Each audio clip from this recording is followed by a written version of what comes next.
Hello मित्रों, आप सभी का मेरे चैनल भक्ति ज्ञान गंगा सागर में स्वागत है।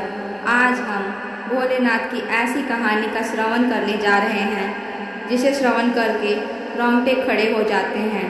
तो आइए हम जानते हैं कि आज भी कहाँ के महादेव जागृत महादेव कहे जाते हैं।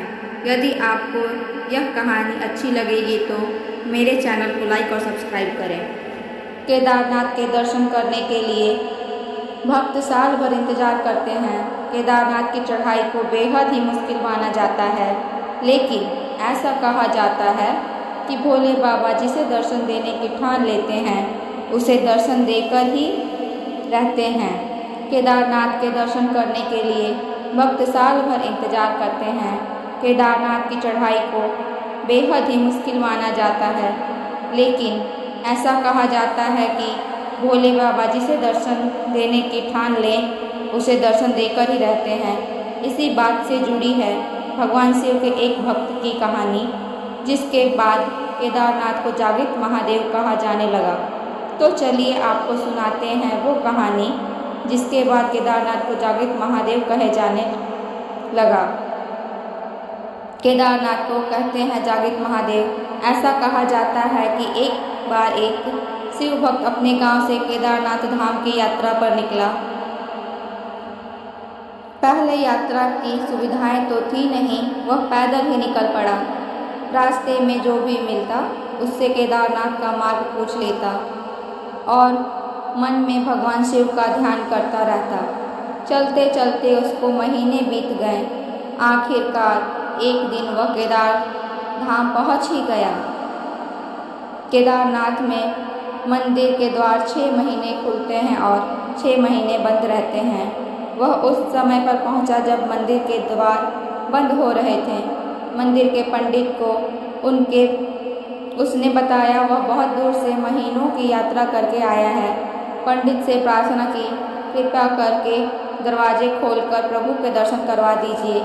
लेकिन वहाँ एक तो नियम है, एक बार द्वार बंद तो बंद। इसके बाद वह बहुत रोया, बार बार भगवान शिव को याद किया कि प्रभु बस एक बार दर्शन करा दो। वह प्रार्थना कर रहा था सभी से, लेकिन उसकी किसी ने नहीं सुनी। मंदिर के पंडित बोले, आप यहाँ 6 महीने बाद आना, क्योंकि 6 महीने बाद यहाँ के दरवाजे खुलेंगे। यहाँ 6 महीने बर्फ और ठंड रहती है। और सभी जन वहाँ से चले गए। वह वहीं पर रोता रहा।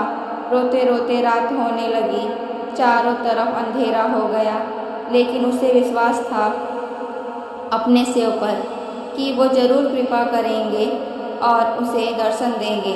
उसे बहुत भूख और प्यास भी लग रही थी। उसने किसी के आने की आहट सुनी। देखा एक सन्यासी बाबा उसकी ओर आ रहे हैं।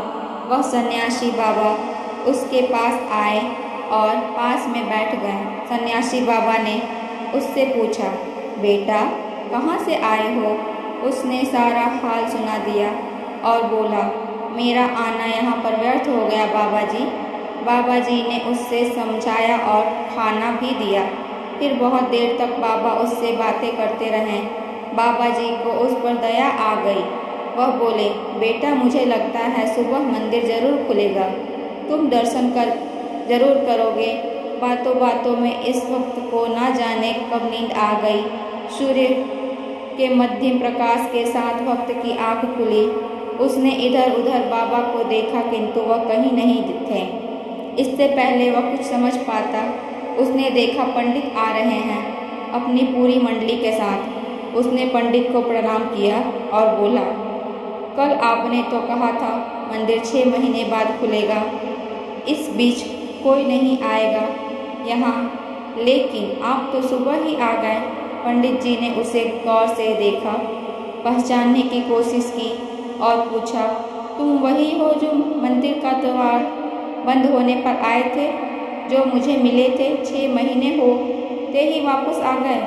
उस आदमी ने आश्चर्य से कहा, नहीं मैं कहीं नहीं गया, कल ही तो आप मिले थे रात में, मैं यहीं सो गया था, मैं कहीं नहीं गया। पंडित के आश्चर्य का ठिकाना नहीं था। उन्होंने कहा, लेकिन मैं तो 6 महीने पहले मंदिर बंद करके गया था और आज 6 महीने बाद आया हूँ। तुम 6 महीनों तक यहाँ पर जिंदा कैसे रह सकते हो? पंडित और सारी मंडली हैरान थी। इतनी सर्दी में एक अकेला व्यक्ति कैसे 6 महीने तक जिंदा रह सकता है? तब उस भक्त ने उनको सन्यासी बाबा के मिलने और उनके साथ की गई सारी बातें बता दी कि एक सन्यासी आए थे, लंबा था, बड़ी बड़ी जटाएं, एक हाथ में त्रिशूल और एक हाथ में डमरू लिए, मृगशाला पहने हुए था। पंडित और सब लोग उसके चरण में गिर गए, बोले, हमारे तो जिंदगी लग गई किंतु प्रभु के दर्शन ना पा सके। सच्चे भक्त तो तुम हो, तुमने तो साक्षात भगवान शिव के दर्शन किए। उन्होंने ही अपनी योग माया से तुम्हें 6 महीनों के एक रात में परिवर्तित कर दिया, कालखंड के ये छोटा कर दिया। यह सब तुम्हारे पवित्र मन और तुम्हारे विश्वास के कारण ही हुआ है। इसी कहानी की वजह से केदारनाथ को जागृत महादेव बुलाया जाता है। बोले केदारनाथ बाबा की जय। धन्यवाद।